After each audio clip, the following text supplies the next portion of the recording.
6 बहन भाई हैं, 6 के 6 को पढ़ाने लिखाने का काम किया।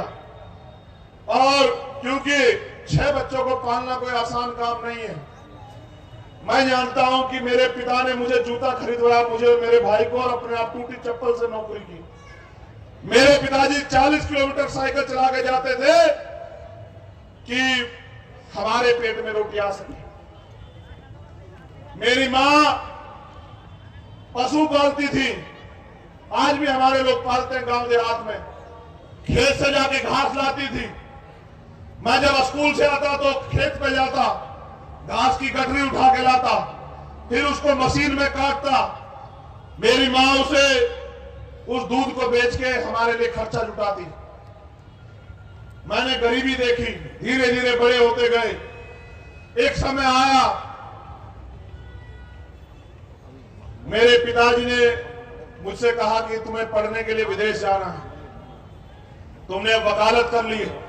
वकालत से जुड़ा भी उनका किस्सा है। उन्होंने केस लड़ा एक, और 15 साल केस लड़ने के बाद जज साहब ने कहा कि फैसला कर लो मास्टर जी।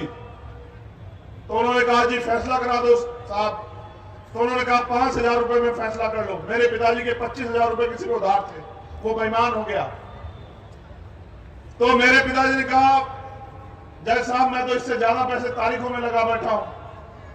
तो उन्होंने रोते हुए जज साहब से कहा कि यहां अदालतों में न्याय नहीं होता है, यहां न्याय जज बदलता है, तारीख बदलती है, हमारे जैसे लोग चप्पल घिसते रहते हैं। मैंने अपने बच्चों का हिस्सा काट के इसको उधार दिया था पूरे समय में। तो मेरे पिताजी ने मुझसे कहा कि तुम्हें जज बनना, तुम्हें न्याय करना है, न्याय। इसलिए मैंने लॉ की। फिर मेरे पिताजी ने कहा कि तुम्हें पढ़ने के लिए विदेश जाना है, क्योंकि बाबा साहब विदेश में पढ़ने गए, तुम्हें LLM और आगे की पढ़ाई। उस समय यहां पर साइबर क्राइम का बड़ा वो चल रहा था, वकील नहीं थे। तो मेरे एक भैया विदेश में रहते हैं, उन्होंने ताऊजी के बेटे, उन्होंने कहा उनसे कि मैं बात कर रहा हूं, तुम्हें जाना है विदेश पढ़ने के लिए, और फिर तुम्हारी इच्छा हो तो चाहे वहीं रह जाना और चाहे यहां आ जाना, क्योंकि मैं चाहता हूं कि हमारे लोग जुडिशरी में जाओ, न्याय करें, क्योंकि हमारे लोगों को न्याय नहीं मिलता। मेरी बात पर गौर करना, ये कहानी आपकी भी हो सकती है। अचानक से मेरे पिताजी बीमार हुए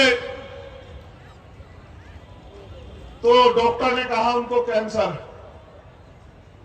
मैं उनको लेके दिल्ली के सबसे बड़े अस्पताल एम्स गया, और 2 दिन तक मेरे पिताजी फर्श पे लेटे रहे, क्योंकि वहां स्ट्रेचर की व्यवस्था भी नहीं थी। जिस आदमी को मैंने अपना, जो मेरा हीरो था, जिसको कभी मैंने झुकते नहीं देखा, जिसके आगे अगर मैंने कोई मांग कर दी तो उसने कहां से पूरी की मुझे नहीं पता, उन्होंने पूरी की।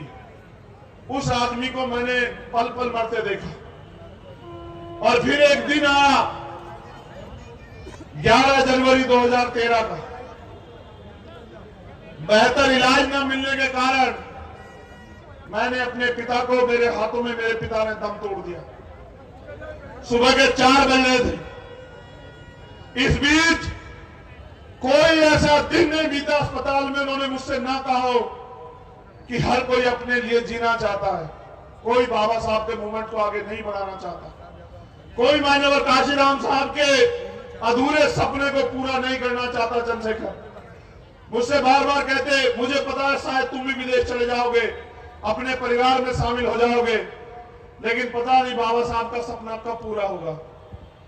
जिस दिन उनको मैंने खोया 11 जनवरी 2013 को, मैंने ये वचन दिया उनके शव को कि मैं अपने जीवन का आखिरी कतरा तक जो है, आखिरी मिनट तक तो जो है, वो बाबा साहब अम्बेडकर के मिशन को पूरा करने के लिए लगा दूंगा। आज के बाद 11 जनवरी 2013, और ये जब इस बार 11 जनवरी 2023 आई तो मैंने अपनी मां से कहा कि मुझे 10 साल हो गए घर छोड़े हुए, और मैं कोशिश करता हूं कि खाने से पहले भी अगर कोई काम हो तो उसको निपटा दूं।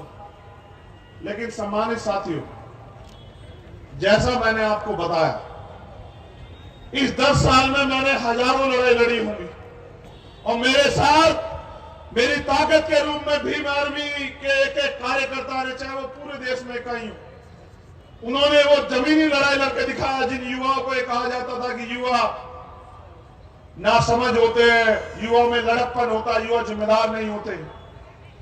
उन युवाओं ने वो करके दिखाया जिसकी बदौलत आज चंद्रशेखर आजाद इस मंच पे बैठा। ये उनकी देन है, वरना जहां से मैं निकल के आया, आगरा के भीम नगरी के मंच पे मुख्य अतिथि होना मेरे जैसे गरीब के बेटे के लिए कोई मामूली बात नहीं है। ये समाज का मंच है। तो इन सब के बाद